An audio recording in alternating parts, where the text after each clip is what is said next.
Okay, guys, we're going to run with you on the deadlift, which is one of our main core lifts that we're going to be performing each month. Now, there's a few things to get right with this first, and me and Anton are going to do this together so we can actually show you through it and make sure that you get the lift the most successful that you can do. So, in terms of the bar itself, we're going to come to the bar. Now, first things first, always with these lifts, is to make sure about your foot placement.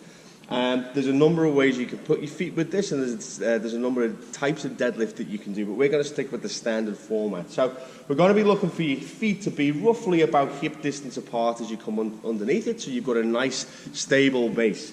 After you come through, we're going to make sure that your toes are just underneath the bar so you can just see them the other side as you're looking down. Now from here, heels planted on the floor, and what we're going to do, the most important thing with the deadlift is it's not a squat movement, it's a hip hinge movement. So from here, we're actually going to, as Ant's putting his hips backwards, you can see that his shins are staying particularly straight. He's got a nice angle happening from the knee to the hip, and he's pushing himself backwards as well. So all of that stress is actually in this back line of the body where it should be.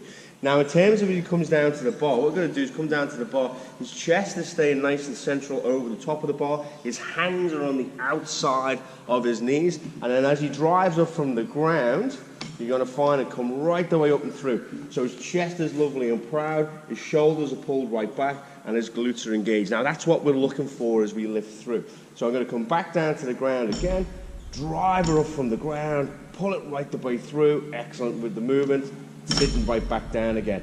And again, one more, bringing it through and return to the ground. Now, as we come through, it's important, as we've said, to make sure that your hips go back as if you were sitting down on a chair. So we don't want to see the knees moving forward with this one.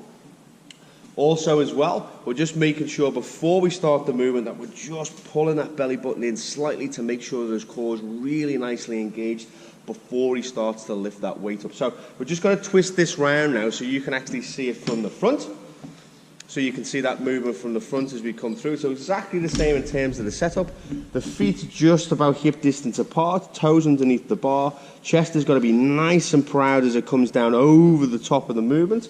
And then as we take it from the ground, we're just going to pull that belly button in slightly to make sure the core is engaged, and then drive from the heel, stand right up, pronounce the chest forward, and return the bar back to the ground. We're just going to do a couple more reps just so you can get that through. One more, sticking the hip back, driving from the heel. Good with the movement. Excellent. All right.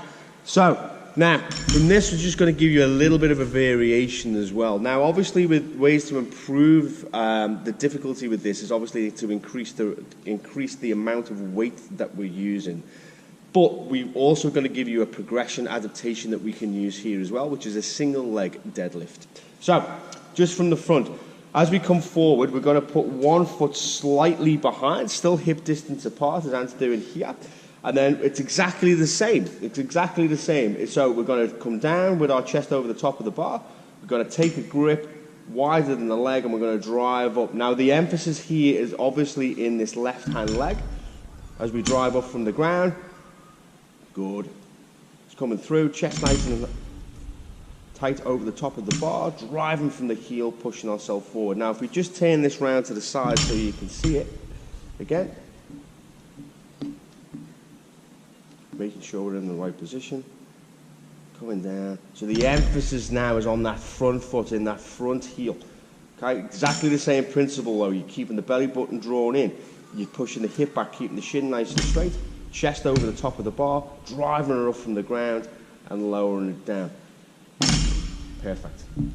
Now, obviously this is an advanced movement. What I recommend is you get really, really familiar and really, really comfortable with the standard deadlift first, and then we will move on from there onto the single leg. Now, there's a last thing to show you with this, and this is in terms of your grip as well. There are 3 grips that you can do. You can have the overhand grip, you can have the underhand grip, or you can have the separated grip, which is basically the alternate, which is a version of both. So if we can just show you the grip on this again, we're just going to turn this around. We can have the standard overhand grip that we can use as we come forward. Perfect. We can have the underhand grip that we can use as we come through. Or we can have the alternate grip, which is one of each basically as we come through when we lift. Now, it's really down to personal preference.